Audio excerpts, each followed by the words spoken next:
Let's talk about the future of Austal and Mobile. Where do you see Austal going in the next 5-10 years? Do you see it remaining here in Mobile? Oh, absolutely. We're very excited about what the future brings for us with regards to both the LCS and the Joint High Speed program, and we feel that the products that we're delivering to the Navy are selling themselves, and we're getting a lot of favorable feedback from the Navy on how they're operating. So we feel that our ships have a tremendous amount of flexibility to meet the long-term needs of the Navy, and that we're going to focus on extending those programs and continuing to build them. The other thing that we're focused on as well is servicing them. So we're actually focused on growing a service group here, and we just opened up an office in San Diego, and we feel that that's an opportunity for us long-term in supporting the ships that we deliver as well. What do you see about your employment here in Mobile? You're right now at about 4,200 workers. Do you see that staying about the same? Yeah, well, this is pretty much where we'll be. We'll stabilize around the 4,000 to 4,200 as we continue on both of these programs, and that's pretty much where we'll be. We'll stabilize here, absolutely. There had been some confusion over the number of LCS that had been ordered. There's talk about 52 cut to 32, but you say that that's really not the case. Yeah, so Secretary Hagel, basically what he said was he won't support negotiations beyond 32 until a study is done to ensure basically that the LCS as it exists today will meet the long-term commitments of the Navy.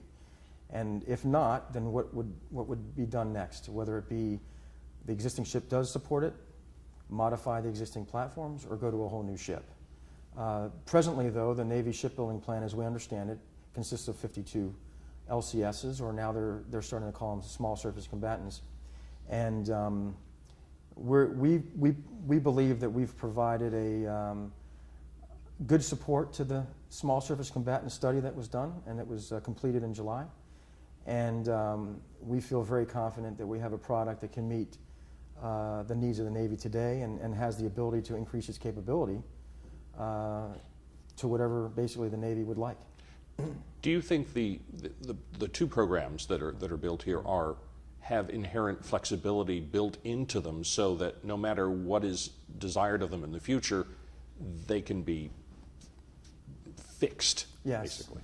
Absolutely. Basically, the inherent benefit of a large multi-hulled vessel is the volume that it inherently has in the design. And both platforms, Joint High Speed and LCS, have a tremendous amount of volume and design margin to be able to increase in capability going forward based on new technology or just based on any needs that would happen even in the present day. So, and what we're finding is based on the feedback that we're getting from the Navy is that they're seeing that. Now that they're using them, both Joint High Speed and LCS, they're really seeing, wow, this ship can do more than they originally intended and that was originally spec'd. And our focus is to continue to provide ideas and suggestions that will increase the capability so that, again, it'll meet the long-term needs of the Navy, both on the logistics side for Joint High Speeds and on the surface combatant side with the LCS. Right now, with the orders you have, how long will Austal be building ships just right now? So right now, with 10 LCSs, 10 Joint High Speeds, that takes us through delivering ships through 2019. And then, just going back to the Secretary Hagel discussion, basically he said beyond 32. So that means there's 8 more that would not even be part of the research or the discussion. So that means if they split it and gave us 4, that would have us delivering ships through 2021. So again, we have a lot of work on our plate today that we've got to just continue to focus on doing the right thing and doing the best we can. And then we'll also continue to focus on extending both of the programs. Talking about flexibility, you have the flexibility here to build ships for other than, say, the U.S. Navy. Sure. Yes. Sticking with the Navy side or the government side, there are foreign military sales opportunities that we are pursuing, which is pretty much typical that you would do that after a U.S. Navy program gets mature. But then, we're a commercial-rooted company, and there's no doubt that if the opportunity presents itself, that we would certainly look at commercial opportunities as well. One of the things we are focusing on is maybe something, supporting the Gulf of Mexico, operations in the Gulf of Mexico, oil and gas.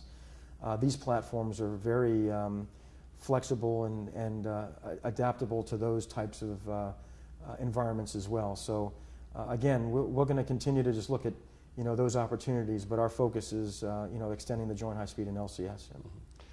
What if somebody's watching at home and say, can I make a good enough living to live comfortably with my family by working at Austal? What would you tell them? Absolutely. I've been shipbuilding for over, I guess now upwards of 25 years, and it's a great career. It's very rewarding. We do have very good benefits. We're very competitive in our wages, and there's a whole variety of opportunities that we have here, from the folks that build the ships that truly make it happen and put the ships together, to designers, engineers, purchasing, supply chain, IT, everything. It's a big operation, a lot of opportunities, and again, very rewarding. There's nothing like launching a ship, watching it float, watching it get tested, watching it run. There's nothing more rewarding than that, and I think it's a great career to be in. So I think people may think of shipbuilding as welding and pipe fitting, but it's a lot more than that. Well, it's a little city on the seas. I mean, you've got to support sailors, and there's no doubt we don't forget that, because at the end of the day, the ships that we build are supporting our nation's defense, and they're out at sea for long periods of time on these ships, and they need to have all the ability to sustain themselves when at sea, and either fight a fight or complete a mission. So it's a lot more than that. They're much more sophisticated ships than they were many, many years ago. But again, it's exciting. It's very exciting. Talk about the support you've gotten from local, state, and federal government. Sure. Yeah, I mean, another key enabler for us has been the support we've gotten from the city of Mobile, the county, and certainly the state of Alabama. That's been extremely important to us. It's been helpful for us in the past and will be extremely important to us going forward. Senator Sessions, Senator Shelby, Congressman Byrne, all of our elected officials, federal officials throughout the state have been tremendous supporters. The state of Alabama has been tremendous supporters. Governor Bentley has been great. We've gotten a lot of support from AIDT, a lot of support with training, which has been extremely important for us as we've grown from 800 people in late 2009 to over 4,200 today.